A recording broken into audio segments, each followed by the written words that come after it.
Morrison's with Aqua Lung. I'd like to take a minute to thank you for purchasing your Aqua Lung kit. What we're going to do today is go over what it takes to install the kit and the tools necessary to do so. What we have is a drill, a tape measure, an electrical splicer, an 1.5" hole saw, an 1 7/8" hole saw, a Phillips screwdriver, a 5/16 nut driver, a 1" paddle bit, a 3/16 and a 5/32 drill bit, and some silicone caulk. With these tools, you'll be able to install your kit in a very short time. And we're going to give you the directions on how to do that right now. Thank you. This is the kit that you've purchased.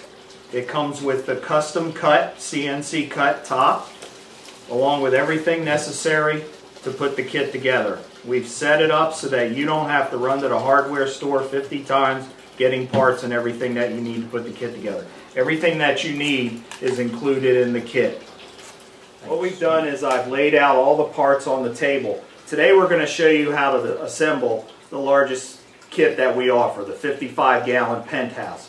This is everything you get when you purchase the kit. Keep alive system, drains, inflows, electrical connections, bolts, nuts, everything that you need, hoses, a drain plug if you like it. The video of the instructions and also written instructions will come with the kit. Thanks. This is the 55-gallon brute container that you'll purchase for installing your tank system. What you'll get when you get the top is there'll be a set of countersunk places along the edge of the top. What you want to do is you want to take your 3/16 drill bit and you want to drill all of those out first. Okay, step 2. What you're going to want to do now that you've drilled out all your countersunk holes is you're going to lay your top on the can, and underneath the can are ridges. You want to make sure that your holes line up so that when you put your bolts through that you'll have room for the nuts and the washers and it won't be over a ridge underneath the tank lid. Once you've determined that, then you line your piece up and you want to just touch the drill bit on the can and go back and take a look at where you drilled.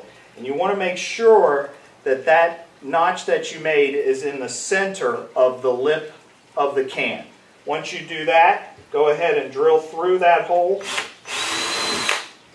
You want to line it up, take your Sharpie marker, and mark that place on the can as well as the lid. That's good. Now what you'll do after you've drilled that hole is you'll drop a bolt down through there. You'll get the kit of bolts that you need.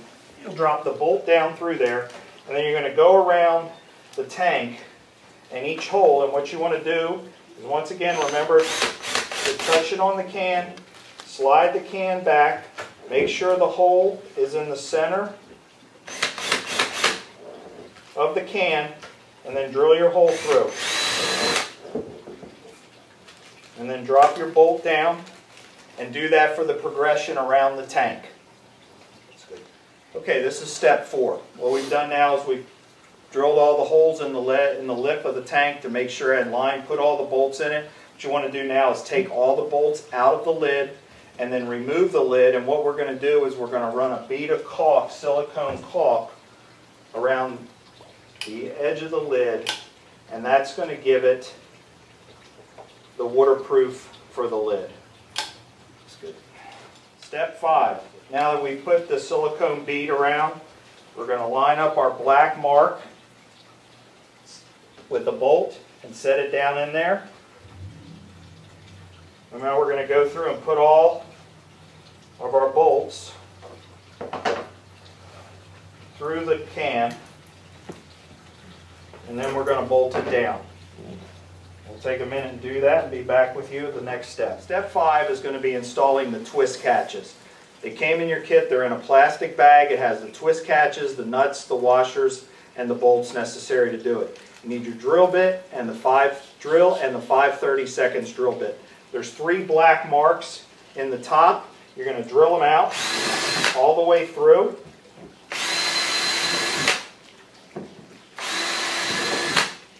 you'll take your twist catches out of the bag and install them. Okay, what we've done is we've installed the 3 twist catches. When you install them, you just want to not over tighten them, but you want them to be snug so that they stay in place while you're running from spot to spot fishing. Thanks. Okay, this is step 6. For this step, we're going to actually install the Keep Alive system onto the tank itself. You'll need the 1-inch flat bit for this particular step. What you're going to do is you'll take your actual pump, you'll make a mark with the Sharpie marker at 1 1/8 inches, and now we're going to cut the threads off and then we'll install the tank. Alright, in this step we're actually going to install the Keep Alive pump. Based on where you're going to put the tank in your boat is going to determine where you put this pump. You want to install the pump in a place where it's going to be out of the way, foot traffic and that kind of stuff, so when it's sitting in the boat it doesn't have a tendency to get hit or anything like that. And then what you're going to want to do is you're going to want to measure up from the bottom of the tank 5 inches and make a mark. And that'll be where you take your 1-inch flat bit and you drill a hole in the tank.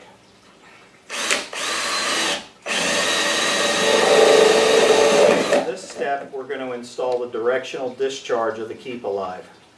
What I recommend is, however far you came up from the bottom of your tank, you go over from the Keep Alive, that's from the pump, that same amount, and then double your distance up. So for example, we came up 5 inches from the bottom of the tank. We're going to come over and measure 5 inches from the tank, from the pump on the tank, and then we're going to come up and measure 10 inches from that and make a mark. And that's where we're going to use the 1 7/8" hole saw to drill the hole to hold the directional discharge. The reason you put it up at an angle like that, and it's explained in the Keep Alive directions, is it prevents the pump from getting airlocked. We've installed the directional discharge. Make sure you put some silicone on the inside of the cam when you do this and tighten it hand tight.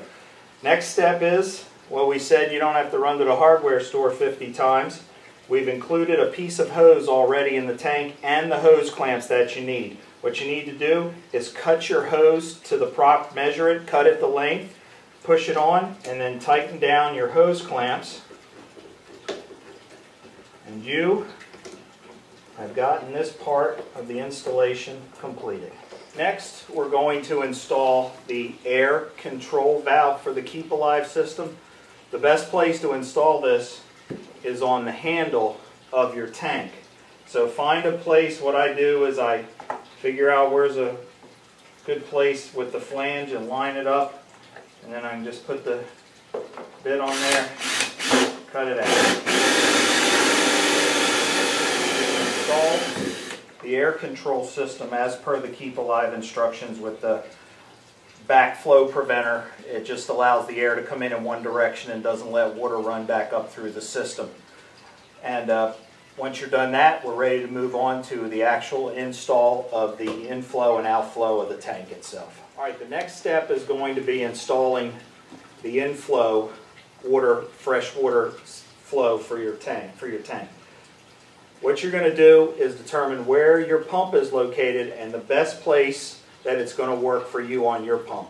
On this particular tank, it's going to be approximately right here where we're putting it. You want to remember that your your directional dish inflow has a flange on it. So you want to leave yourself enough room when you drill the hole that this will mount in there and you won't leave yourself in trouble. So what I do is just set it up against, there's a little bevel at the bottom of the tank here. Just set this up at the top and you can sort of eyeball where you need to be and put your drill in there, cut your hole, and then install it, and be sure to put silicone around the edges when you tighten it down. Now we're going to install the overflow drains. The drains come with a strainer that you'll put on the inside of the tank after it's installed. The important thing to remember is what size pump you're using to pump in the fresh water into your tank. If you're using anything 700 gallons or less, you can probably get by with just one discharge. But if you're using anything that requires an 1 1/8 hose or more than likely you're going to require two. On this particular tank, we're going to be pumping in 1,100 gallon an hour pump into there, and it's going to require us to install two drains. If you buy the 32, the 44, the 55 gallon system, you will automatically get two drains. So you'll have them if you need them. If you buy the 20 gallon, then it'll only come with one. Okay, we're at the final step. You've installed the Keep Alive system. You've installed the custom cut lid. You've installed your discharges. You've installed your inflow. The last thing that we supply you, once again, so you don't have to go to the store, is the connector to your battery terminal. It comes complete with 4 heat shrink butt joint connectors and a 2-prong waterproof plug that you can hook one section to your battery and the other section to your pump. On your pump you have a brown and a black wire. The brown is the positive, the black is the negative. So on here on your connector, you'll either have a red or a yellow. That will be your positive, and your white will be your negative. That's good. We have spliced the wire on our connector. You only need to splice about 1/4 of an inch on the end of each wire. What's we've done here, you'll take your butt joint connector, and you can use a pair of pliers, or if you have a nice electrical tool like this one, it has a place measured. You're working with 16-14 wire, so you're going to be using that, and you just crimp this down so that it's snug. And then you'll also, since we're doing the brown wire first, you'll want to do the red wire from the battery connector. Do it the same way. Crimp it down. Not have to do it too hard. Okay, make sure it's snug. Then we have a heat gun. You can use a lighter or a torch or anything you want, and we'll take a second and we'll heat this down. And when on these particular butt joint connectors that we have given you, they form a waterproof seal. So then you can use, so then you don't have to worry about whether it's submerged underwater or anything like that. It's waterproof.